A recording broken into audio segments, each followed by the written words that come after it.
Assalamualaikum subscribers, kembali lagi di channel Muzam Official. Nah, jadi di video kali ini saya ingin nge-share sebenarnya penghasilan dari YouTube itu berapa selama saya sudah mulai dari Mei 2020 sampai dengan saat video ini diupload adalah bulan Oktober 2020, itu sekitar 5 bulanan. Saya juga ingin share ke teman-teman itu perjalanan YouTube Muzam Official ini seperti apa sampai dengan mendapatkan penghasilan pertama di bulan Oktober ini. Apakah memang sebesar itu penghasilan dari YouTube atau memang sangat kecil sekali?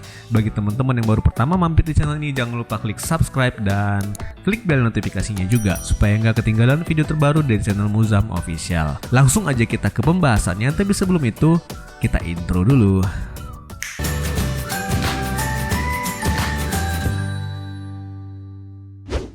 Baik teman-teman, langsung aja kita ke pembahasan pertama. Sebenarnya channel Muzam Official ini dibuat kenapa? Ngelihat kok makin kesini makin banyak yang buat konten YouTube, kok kenapa saya tidak coba juga? Juni 2019 itu saya memang benar-benar serius untuk memplanningkan, serius untuk menggarap satu channel YouTube ya. Di video pertama itu pasti perkenalan ya, dan bagaimana cara berpikir positif. Kalau teman-teman pengen tahu videonya, nanti saya akan kasih di sini ya.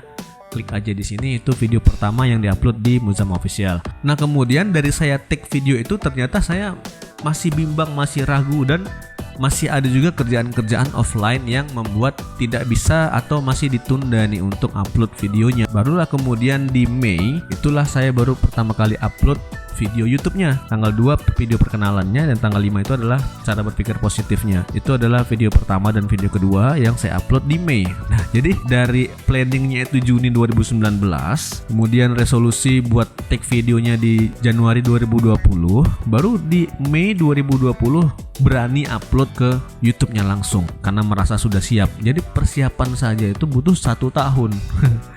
Baru kemudian saya mulai capai 500 subscribers itu 30 Juni. Dari tanggal 2 Mei upload video pertama, 30 Juni baru 500 subscriber. Ya 2 bulan, lama sekali itu. Termasuk lama kalau memang channelnya itu harusnya berkembang gitu kan. Jadi channel saya waktu itu memang nggak berkembang lah, bisa dibilang begitu ya. Channel yang standar-standar aja. Nah, kemudian baru mulai capai 1000 subscriber di 7 Juli ya. 30 Juni ke 7 Juli itu sekitar 7 hari atau 8 harian. Itu justru yang signifikan, langsung 500 subscriber nambah. Jadi 500 subscriber pertama didapatkan dalam waktu 2 bulan, 500 subscriber keduanya itu cuma 7 hari ya kan. Langsung 1000. Jadi di tanggal 7 Juli saya 1000 subscriber. Kemudian belum bisa dimonetisasi karena kita harus mencapai 4000 jam tayang dulu. Waktu itu saya udah dapat 1000 subscriber tapi jam tayang masih di bawah 1000. Ya, masih ratusan jam tayang, belum sampai 4000. Barulah kemudian capai 4000 jam tayang di 22 Juli ya kan. Itu sekitar 2 minggu setelah 1000 subscribers ya. Itu banyak upload video-video reaction yang lagi viral juga gitu kan.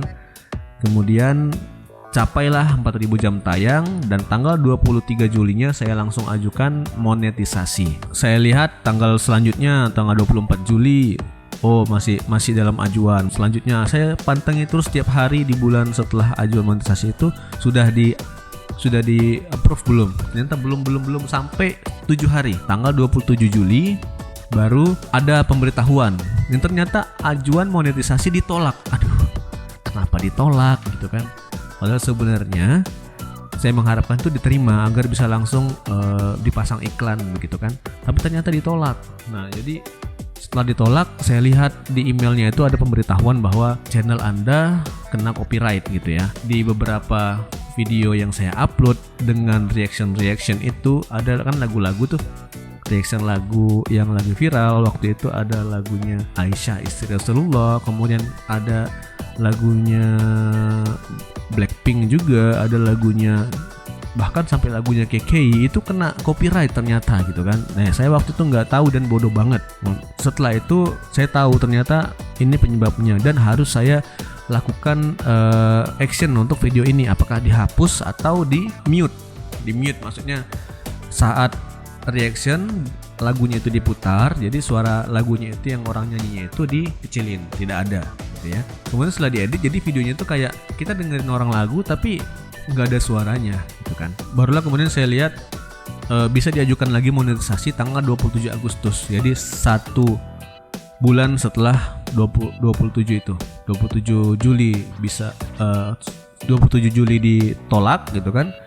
Bisa mulai ajuan lagi 27 Agustus 2020. Baru kemudian saya tunggu tuh 1 bulan sambil mengupload juga beberapa video yang harusnya yang memang saya anggap sudah bebas copyright, jangan ada lagu-lagu lagi gitu kan. Jadi tanggal 27 Agustusnya sudah berlalu 1 bulan, kemudian saya ajukan untuk monetisasi kembali. Kemudian tanggal 28-nya selang 1 hari aja langsung di approve sama YouTube dan bisa dipasang iklan di channel saya gitu kan. Nah jadi seneng banget nih udah bisa dipasang iklan gitu kan, dan subscriber juga makin banyak ya, walaupun sebenarnya kalau dibandingkan YouTubers besar lain sedikit sekali ya. Per video ini dibuat subscriber saya itu masih 3.500-an ya, jadi sangat sedikit sekali sebenarnya. Setelah di ACC sama YouTube untuk pasang iklan, barulah kemudian saya upload video terus gitu kan, dan ada beberapa video yang banyak penontonnya, langsung tinggi grafiknya ya kan, seneng banget gitu kan. Padahal itu masih kecil ternyata. Kenapa kecil? Karena memang pendapatannya juga kecil dari situ. Walaupun saya merasa udah puluhan ribu yang nonton, harusnya banyak dong penghasilan. Ternyata enggak, teman-teman. Jadi tanggal 3 September itu tertera pendapatan pertama itu $5. Ya, dari 28 Agustus ke 3 September. Itu ada satu video saya yang viral, itu membahas tentang BPJS Ketenagakerjaan. Nah, BPJS Ketenagakerjaan itu di situ langsung tinggi penontonnya. Barulah kemudian turun lagi karena yang dibahas tidak terlalu banyak yang nonton ya. Jadi di tanggal 3 September itu sudah ada pendapatan pertama $5,54, atau kalau di kurs kerupiahkan sekitar 75.000 gitu ya. Dan per video ini dibuat itu di Oktober, karena saya sudah vakum juga sebulan karena ada pekerjaan offline biasa. Vakum karena itu aja ya, biasanya kalau YouTuber ada pekerjaan offline gitu ya. Setelah sebulan ini pendapatan masih hampir $7 lah ya, jadi sekitar 80 ribuan begitulah sekian ya. Itu 80.000 sekian itu yang saya dapat mulai dari pertama kali upload videonya itu di Mei 2020 sampai dengan 5 bulan selanjutnya, sampai dengan bulan 10 ini, bulan 10 2020 itu masih $6. Jadi 5 bulan $6 gitu ya. Tapi gini teman-teman ya, walaupun ini penghasilannya kecil, ini adalah di awal ya. Setiap proses itu pasti ada awal, dan awal itu selalu yang terberat ya kan. Tapi dan saya memandang YouTube selama ini, memandang YouTube itu sebagai satu hal yang positif. YouTube juga saya anggap sebagai salah satu instrumen investasi ya. Dalam artian kita mengupload beberapa video yang memang kita suka dan banyak orang yang cari. Setelah itu iklan akan ditonton orang terus, dan uangnya akan ngalir terus buat kita. Intinya kalau penghasilan masih kecil ya kita harus terus ngupload video, apapun itu upload terus. Dan salah satu tips dari saya adalah selama saya berpengalaman ini kayaknya pernah juga ngedrop atau ngedown ketika kita punya video yang satu kali video itu tinggi yang nonton grafiknya, kemudian video selanjutnya kok nggak ada yang nonton lagi begitu kan. Jadi kayak males nih buat video di YouTube ya kan, males. Kemudian sudahlah nggak usah diterusin. Hampir punya pikiran-pikiran seperti itu dan hampir juga putus asa. Tapi saya ingat satu kata bijak menyatakan, kalau kita ingin mendaki ke puncak gunung, kita sudah mendaki dan sampai ke tengah, namun kita lelah, jangan kita turun, tapi istirahat. Setelah istirahat, tarik napas kembali, naik lagi. Jadi maksudnya di situ apa? Kita akan selalu pernah mengalami kegagalan, kebosanan, jenuh gitu ya. Tapi habis itu jangan langsung putus asa. Upload lagi, terus lagi, anggap sebagai permulaan yang baru lagi. Harusnya lebih semangat lagi gitu kan. Jangan quit ya. Oke, mungkin teman-teman segitu aja yang ingin saya sharing. Semoga dari sharing ini kita bisa saling berbagi mengenai kisah dan pengalaman kita ya. Dan teman-teman yang punya pengalaman juga boleh tulis di kolom komentar. Sekian, assalamualaikum.